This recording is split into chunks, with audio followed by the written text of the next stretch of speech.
Okay, so we finally got a title reveal for Spider-Man 4. It's going to be called Spider-Man Brand New Day. Oh my god, let's talk about it. So in today's video, we are going to be talking about why Spider-Man 4 is called Spider-Man Brand New Day. And there actually are two main reasons that we are going to be breaking down in this video as to why this movie is called Brand New Day. Now, straight off the bat, if you guys don't know, Spider-Man Brand New Day isn't just the title of this movie, it's actually the title of a comic book from the 2000s.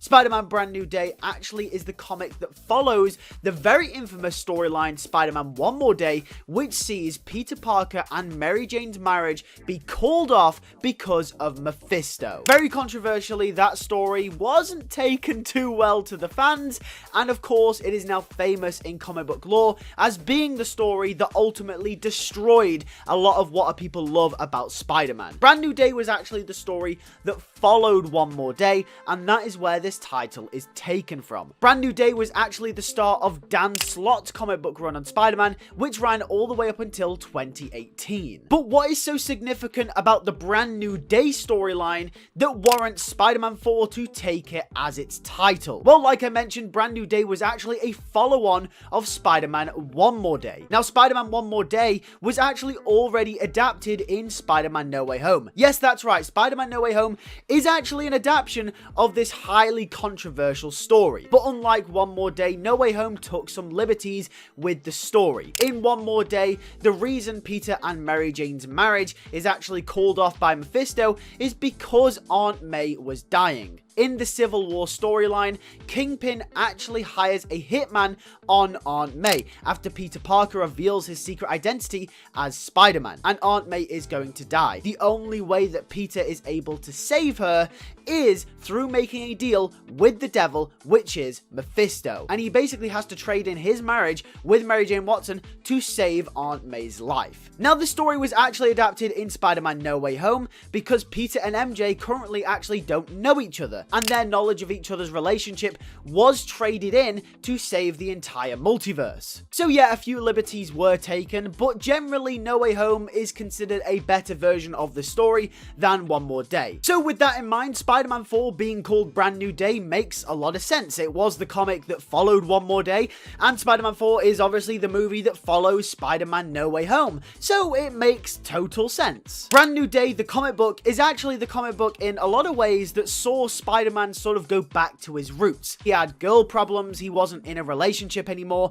A lot of the older characters like Harry Osborn and Norman Osborn ended up reappearing and sort of getting soft rebooted into the series as well, and it was overall a soft reboot and a fresh start for the character of Peter Parker. And Brand New Day was actually largely successful in this feat as well. And I imagine that is also a part of the reason as to why Spider-Man 4 is called Brand New Day. Because just like the comic book, this is going to be a full reset for the character. In a lot of ways, we're probably going to see new characters and maybe older characters reintroduced into this movie. There's actually been rumors that Adrian Toomes, aka the Vulture, is going to make an appearance in Spider-Man 4. That is obviously going to be an older character that maybe gets reintroduced and reinvigorated in this movie. And that leads me very nicely onto my second reason as to why this movie is called Brand New Day. And that is that it's just a metaphor. Just like how Spider-Man Homecoming was a metaphor for Spider-Man making his return to the larger Marvel universe, Spider-Man Brand New Day is a metaphor for a fresh start for the character. Despite this being the fourth film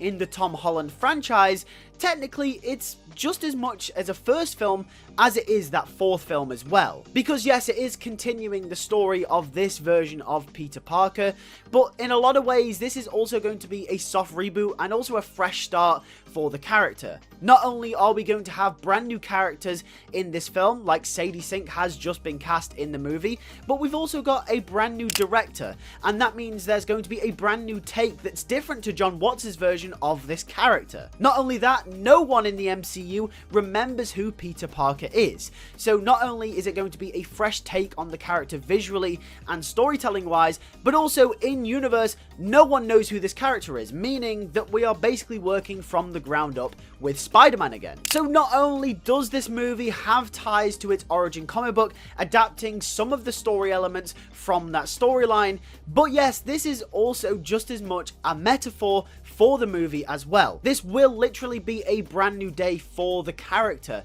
but metaphorically it represents a brand new beginning for this version of Spider-Man. Now, the main question that I think a lot of people are going to have is going to be, is this movie going to adapt the actual brand new day storyline, or are they going to deviate? The thing is with comic book adaptations is they pull from multiple comic book storylines to adapt into movies and television. The likelihood is that we're not going to get a direct adaptation of Brand New Day. In fact, elements of Brand New Day were actually pulled into No Way Home, despite that being mainly a One More Day adaptation. I think the main premise of Brand New Day, the movie, is going to be very similar to the comic book, in that this is going to be a reinvigoration of the character, a retelling of a character, and kind of, sort of, maybe a fresh take on the same character as well. But will it directly involve the story?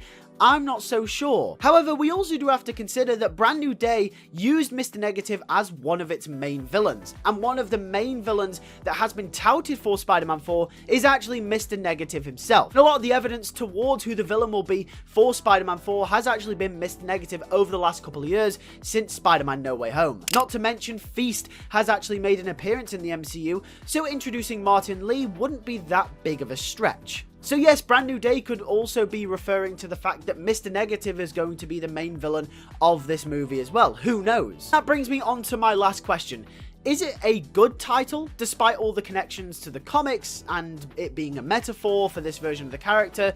Is it a good title? Yeah, I think it's a decent title. Maybe it's slightly on the nose because it's referenced directly to a comic book. Us as big hardcore Spider-Man fans, we already know what that comic's about. But yeah, if the movie's good and it lives up to its hype, then yeah, it's a good title. Let me know what you think in the comments below. Who do you think the villain will be of Spider-Man 4? Do you think it could be Mr. Negative?